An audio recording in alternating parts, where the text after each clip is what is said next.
Salam qızlar. Bu gün mən ərişdəli sup hazırlayıram.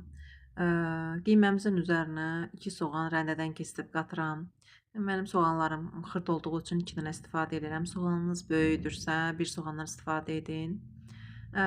Soğanı qatırıq və duz, istiot və bir də göyərti əlavə eləmişəm.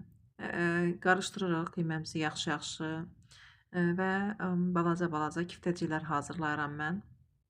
Kiftəciklər hazır olandan sonrasına 2 soğan, yenə də soğanım xırda olduğu üçün 2 dənə, para dənə yarım kökdən istifadə eləmişəm və azacıq bibərdən. Bunları da xırda-xırda doğrayırıq və keçirik supumuzu hazırlamağa.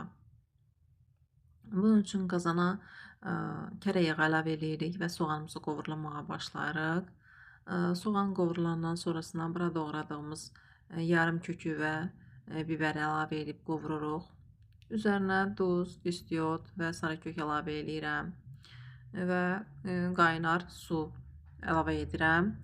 Qaynayandan sonrasına bura kiftəciklərimizi, turşu və noxud əlavə edirəm və ən sonda isə yaxşı bişəndən sonra bura biz ərişdəmizi əlavə edirik. Axırda 2 diş sarımsaqdan istifadə eləmişəm və göyərti səpmişəm. Bundan əvvəlki videoda ərişdənin hazırlanmasını yerləşdirəcəm. Kim istərsə keçib o videoya ərişdənin hazırlanmasına baxa bilər. Çox dadlı sup alınır. Mənim həyat yoldaşımın ən çox sevdiyi sup növlərindən biridir. Hazırlayın, yeyin. Bütün hazırlayanlara nuş olsun. Fikrinizi bilmək çox maraqlı olardı. Siz necə hazırlayırsınız ərişdəni? Bölüşün, xahiş.